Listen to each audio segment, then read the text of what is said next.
That's right, folks. Your resident local creature is now collecting resident local creatures, also known as Pokemon.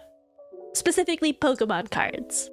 I mean, I've technically been collecting cards for over 20 years now.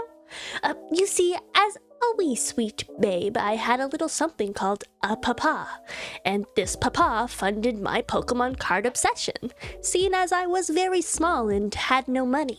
Dear old Papa Luz was a loiterer. Some would call them collectors or hobbyists. He specifically loved to loiter around local hobby shops and flea markets.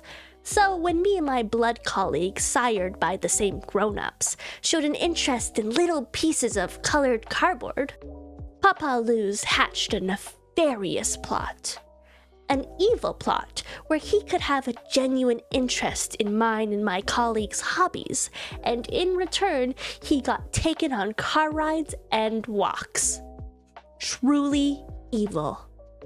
Just to tell you how prevalent Pokemon cards were in my childhood, for Easter, instead of getting chocolate bunnies, which is a tradition where I live, we were taken to our local card shop to sieve through thousands of single cards and pick the ones we wanted for our Easter presents.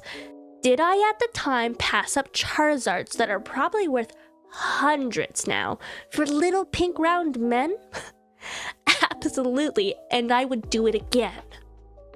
So you see, my addiction was sowed from a young and impressionable age, an addiction I managed to overcome in my teenage years when I gave away my whole collection of vintage cards for the low price of free. Did I keep some really cool cards all these years? Surprisingly, yes. They are damaged beyond all heck. Like, I have vivid memories of bringing unsleeved cards on a trampoline as a child, but somehow some did survive. Specifically, I kept my absolute favorite cards, which were usually cute cards, Duskull cards, and Eevee/Eeveelution cards. I have this really cool holographic Vaporeon, which I think's from the Jungle set, and it's a really, really pretty card. It's really damaged, but really pretty. Side note, I petition we bring back long-snooted Vaporeon. Literally the best version of Vaporeon. Top tier character design, 10 out of 10. I also have this really cool reverse holo Flareon that's from some significant set. I think it was the first reverse holos ever made. But it has this really cool firework pattern on it. And why has this never been done since? It's a beautiful texture. I actually found out the card shop I used to go to as a kid still existed to this day. When I visited the shop site, I found out you could buy old cards and pick the cards based on the condition they were in. So there's near mint to slightly played to even damaged cards. And I cannot tell you the absolute glee I felt when I found out you could just straight up buy damaged cards. One thing you should know about me, I love damaged cards. When I tell you I spent hours scanning this website to buy damaged cards, I'm really not exaggerating. So imagine my disappointment when I ordered cards in various levels of not good condition and went to pick up the cards only to find out the store was a reputable business that has a lot higher standards on cards than I do. Like, I got this Mew promo that is apparently damaged? Where's the damage? 'Cause I don't see it. How the heck am I supposed to be an absolute comedian if the damaged cards you sell me actually look like good cards? 1 star on Yelp. I'd say my collecting journey has been a roller coaster. I've had some really big highs, like opening one pack and pulling this gal's secret illustration rare that's apparently worth $100 now. Then the very next pack I opened a week later had her full art in it. So now I have a whole page dedicated to this character who I don't even know, and I'm not sure how to say her name. Who is this woman? Or when I got a Pikachu box on sale for $30 and got a Bulbasaur card that's apparently worth $70 from it. And this card is literally the epitome of cute and cozy. I love cards where Pokemon are just chilling in homes. It's my favorite genre of Pokemon card. I was so happy when I got this card, I immediately ran to my mom and told her how much money I technically just made. So, are you going to sell it? Well, no. So, you didn't make any money. Well, anyway. But I've also had some very low moments, like opening over 20 packs of the newest set and not being able to pull the only card I need, which is a common Azelf card worth 25 cents. And my local card shop has been out of stock of this and only this common card from the set. It literally haunts me that I have 2 out of 3 of the Lake Trio cards. I never want to open another stupid Pikachu pack again in my life. You terrorize me every day, you detective-looking little yellow rodent. So, yeah, it has been a time.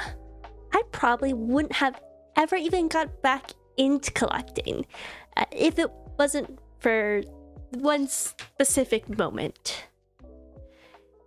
My blood colleague got really sick and it wasn't looking good.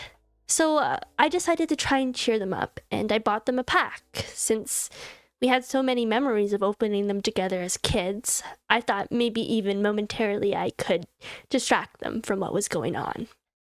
When they opened the pack, they pulled a Cleffa card. And it wasn't just any card, it was a full illustration card. I hadn't really been keeping up with cards since I stopped collecting as a child. So I didn't even know they made cards like this, where the whole card was literally a piece of art. It was at this point the prettiest card I had ever seen. After they pulled the card, they turned to me and told me I should keep it, explaining it was worth money, so I needed to keep it safe.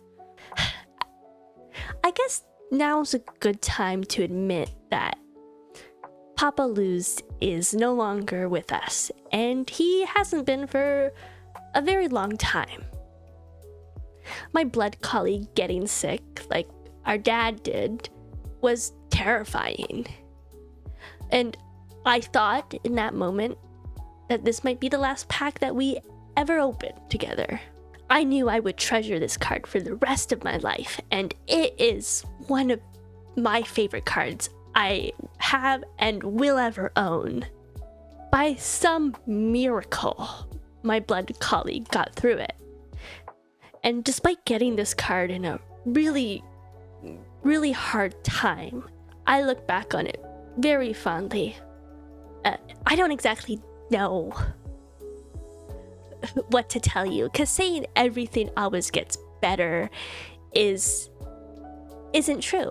And I know it's not true, but this card reminds me that in our toughest moments, and when we think sometimes there's no hope, that there's still a chance, and people can pull through.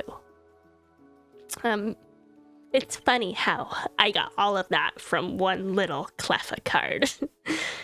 It's kind of crazy to see how far Pokemon cards have come since I was a kid. It's actually funny because I can see parts of who I would become as an artist in the cards of my childhood. Having lost my dad so long ago, I find it so much easier to remember him when times are hard. Times when I'm reminded of what I lost or what I could still lose. I'm reminded of all the years he hasn't been here to share our lives with. But these little pieces of cardboard have brought up so many memories I'd nearly forgotten. I know a lot of people who had parents who didn't have any interest in what their kids liked. But my father and my mother have always took part in the things I loved. He would burn me bootleg copies of all the Pokemon movies while still taking me to see them in theaters. He turned my Easters into moments of pocket monsters and not whatever it was actually supposed to be about. Who even knows what that is? And even though it breaks my heart, he's never gonna get to see the artist or the woman I would become. I hope in those little moments of me showing him my favorite card, he got a glimpse into who I would be or what I would make one day. And I can't help but feel there's so many parts of him still here with us. Have I developed a parasocial relationship with Gacha Cardboard? Yeah, I probably have. But I'm really glad I got to discover this world again. That's probably all for this video. But I'm Luz, by the way. I don't think I said that in the beginning, but thank you for watching.